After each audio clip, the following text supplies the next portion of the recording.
Hey, Mrparka here to review a new one from Synapse. I believe this will be released July 14th, and this is the documentary about the making of Creepshow, Just Desserts, by Michael Felsher? Felsher. I always mispronounce his name. I'm pretty sure I got it right there. Michael Felsher has done tons of documentary and featurettes and interviews for releases from some of the big guys like Anchor Bay, which is where he got his start, Blue Underground, stuff like that. He's pretty much, you see his name on a disc for special features, and you think quality. He does interviews, documentaries, all sorts of stuff. He's really great. This Just Desserts was actually made in 2007, and he had only been at during probably 2006, but released 2007 originally, or finished in 2007 originally. At that point he had only been working on these type of things for a couple of years, and I must say that it's pretty damn good for that, and it's pretty good regardless of knowing any of that information. First and foremost, I'll get this off my chest. Creepshow is probably the best anthology horror film ever made, and one of the top 10 best horror films ever made. I don't think anybody would deny its cult status. When Romero, Savini, and King come together, it is definitely something special, and Creepshow is one of the most special horror films of all time. The documentary shines light on that. It shows that just by the cast and the crew alone, this was definitely, a miracle. A miracle group of people making a wonderful product. And Just Desserts really is definitely has a lot of love for that. It kind of starts off, it has its editing with behind the scenes footage, which is perfect, and transitions and some comic book flipping in the opening, kind of playing homage to the style of Creepshow, its comic book style. And like I said, the behind the scenes footage that Savini provided is really nice because, you want to see when you say something on camera, when one of the people's being interviewed and they say something, you want to see it backed up. You want to see, it, what's the word I'm looking for? You want to see actual facts about it too. So when you see this behind the scenes footage and footage from the movie, it makes everything come together that much better. It has interviews with some of the big guys involved. The producer Richard, what was his name? Rubenstein. I can't think of it. He did all the Day of the Dead, Dawn of the Dead. Huge producer, and of course Tom Savini, George Romero, Bernie Wrightson, who did a lot of great comics and stuff. Well, art. If you guys are familiar, he had a series of cards which I grew up looking at and loving, with melting zombies and EC style.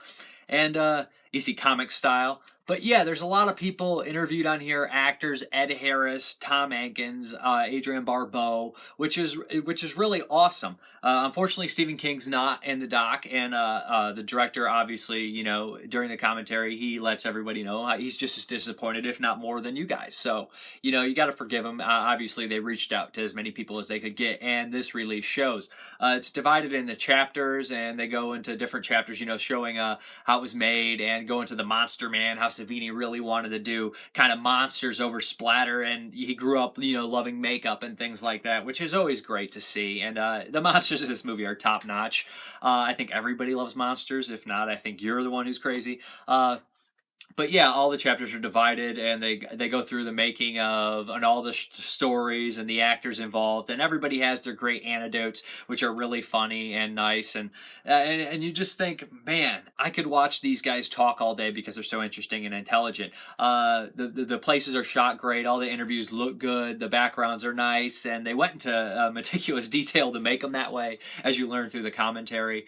But regardless, nobody seems like a Debbie Downer. Everybody's pretty upbeat about the experience, and it's a great watch to look at one of the classic horror films made in 2007. Some of the people in this doc had passed now, David Early, so it's nice to see them as well. I must admit, I am a Romero fanboy from age 10 until now. Been a huge fan of all these guys, so it was really nice to see him a documentary about Just Desserts, because the United States DVD and Blu-ray had absolutely pretty much nothing. It was just kind of a bare bones, here you go release, back catalog, no one gave a crap. And originally this documentary made it on the Universal 2-disc over in the UK, which I have and never got a chance to watch the documentary, and now it looks way better probably on Blu-ray, so I'm glad I waited to see it. The features are ridiculous. There's two commentaries, one with the director as he goes into how the anecdotes about driving around the cities and scheduling all these people and the backgrounds and how they shot them. The second one is pretty much three in-depth interviews with people that couldn't be in the documentary. One is John Apples, one is one of the special effects guys, and one is kind of like the the gatekeeper to all the special effects, stuff like that. So that was cool to hear that, although they are kind of just audio interviews over the commentary. They got Michael Gornick on here as an extra bonus interview, and a bunch of extended interviews with Romero, Wrightson, Savini, things like that. And they also have a hallowed ground where they go and check out the locations. I had heard about these before, these kind of cool location scout things, which kind of have like a fun flair to them, and I had never seen one. This one, yeah, it was pretty fun. It's Sean Clark hosts that. And what else is on here, man? I can't remember all of it because it's completely ridiculous. Behind the screens, they show you the uncut footage of what Savini had behind the stage, and it's awesome. It's a lot of fun. See people on the set goofing around and having a blast, like Ted Danson and stuff like that. They include Scream Greats Volume 1, which I had seen before, and a commentary with Savini, a new commentary, so you kind of see him open up at the end about the convention circuit and stuff like that. Was really nice to hear, and gave me some hope and everything. And then of course a photo gallery, and that's just ridiculous how much stuff is on here. So if you do have the UK Blu-ray or DVD, it might be worth picking this up anyways, which I'm glad I have a copy sitting here, and I definitely will watch it again. I did watch it 3 or 4 times to hear all the commentaries. Actually, I watched this sucker 4 times, and I didn't get tired of it, didn't get bored of it. I just got to say, Creepshow is an amazing film, and it deserves this kind of documentary 90-minute feature about the film, and everybody seemed upbeat, and it's edited nice. The transitions are great. There's nothing really wrong with it. They create this kind of story about, this low-budget film being distributed by Warner Brothers and being put out there, and it all flows nice, and it's a great release, and there's not much more I can say about it. Scream Greats is a classic as well on there, kind of the life of Savini and introduction to who he was, from his early life and talking about Vietnam until, up to after Day of the Dead. So yeah, if you guys love Creepshow, or if you love film documentaries, then Just Desserts is probably an absolute must. Made by one of the greatest guys who does this kind of stuff, and released by one of the greatest companies that does this kind of stuff. So that is Just Desserts. I'm Mrparka. Thank you very much for watching, and have a good one.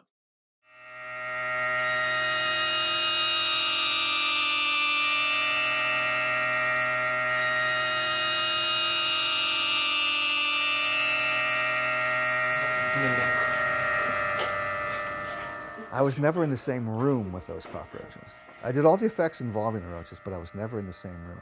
I was looking through a window into a sealed room, and I'd say, cue the blood, cue the roaches, and the entomologists who collected the roaches were filling up big syringes underneath E.G. Marshall's dummy, and then plunging the plunger on the syringe to force the roaches to come out of his mouth. And there were so many roaches, they got jammed. And it was like a huge roach mound that suddenly was coming out. That didn't work. We had to wait until individual roaches came out, and that was a good take, before we moved to the chest. And I was burned out. I could not figure out how to get the roaches to come out of E.G. Marshall's chest. And George suggested, why don't you just make the hole already and just cover it with toilet paper, which is what we did. We covered it with toilet paper, sprayed it with makeup to look like E.G. Marshall, and the roaches just ate through the toilet paper. It was so easy to pump roaches through wet toilet paper because I had blood tubes in there spraying blood toward the toilet paper, which would cover the roaches with blood, so when they came out, they left little bloody roach footprints, okay? We didn't know what to expect. We had sealed the room as good as we could. We were all standing outside of it. We had several camera positions on it. And we really didn't know how spectacular it would be, and he really stepped up. Oh,